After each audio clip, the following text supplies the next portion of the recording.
Et revenons à Libreville, où le chef du gouvernement n'a pas ménagé son auditoire. C'était à l'occasion de la rencontre managériale qui a convoqué les secrétaires généraux et les inspecteurs généraux de service. Raymond Dongsima a appelé une fois de plus à une culture du résultat dans l'administration publique gabonaise. On fait le point avec la presse de la primature.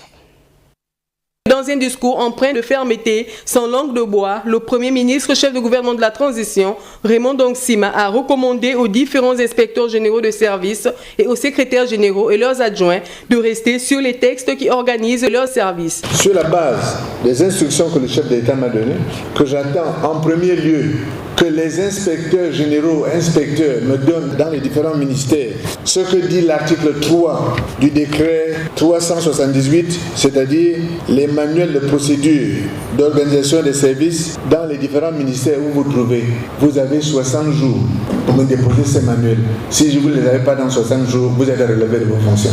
Je vous assure que je vais faire préparer le texte qui vous relève immédiatement. À partir d'aujourd'hui, je les prépare. Il me restera seulement à remplir le nom. Et ensuite, les secrétaires généraux, vous avez 60 jours pour me déposer un système de notation de vos agents.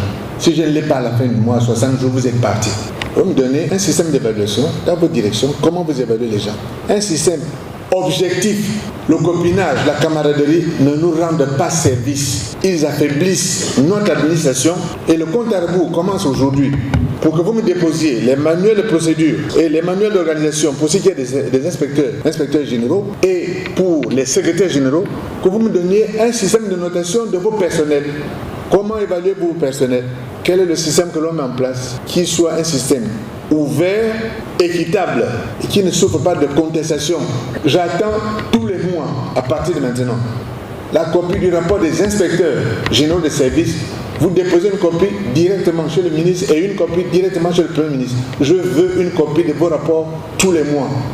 Et ça commence ce mois qui va démarrer là en février. Je veux voir ces rapports, je veux les voir. Vous les déposez en copie directe au cabinet du Premier ministre. Et je vais voir. Si vos rapports sont complaisants, vous êtes partis.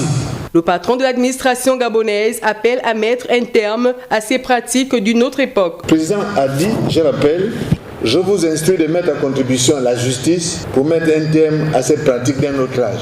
Avant que nous en arrivions à ces extrémités, il faut que vous vous ressaisissiez. Instruit par le chef de l'État, le Premier ministre a demandé aux hauts fonctionnaires de mettre fin à la corruption qui continue de gangréner l'administration gabonaise. La corruption a plusieurs formes. La corruption, c'est le fait de trafiquer un dossier et de ne pas, à l'occasion de l'examen d'un dossier, laisser la place à la personne qui la mérite. C'est déjà la corruption. La corruption, c'est le fait de prendre le dossier qui est en haut, qui doit être traité maintenant, et de le mettre en bas en disant celui qui est venu derrière m'a donné une incitation, ou bien c'est un parent ou c'est un ami, etc. Donc je vais traiter son dossier qui est en bas de pile avant le dossier. C'est de la corruption. Et que vous commencez à écrire des notes qui sont ambiguës. Là je m'adresse aux secrétaires généraux et les inspecteurs généraux et inspecteurs qui laissent passer ces notes et qui ne font pas remarquer que les notes ne sont pas claires, ne pointent pas les problèmes. Vous êtes dans la corruption aussi. Cette réunion s'inscrit dans le cadre du renforcement de la communication et de la transparence au sein des administrations. Un discours que vous pourrez suivre dans nos programmes juste après ce journal, le discours bien sûr du chef du gouvernement à l'occasion de cette rencontre managériale pour l'assainissement, sinon l'efficacité de l'administration publique gabonaise.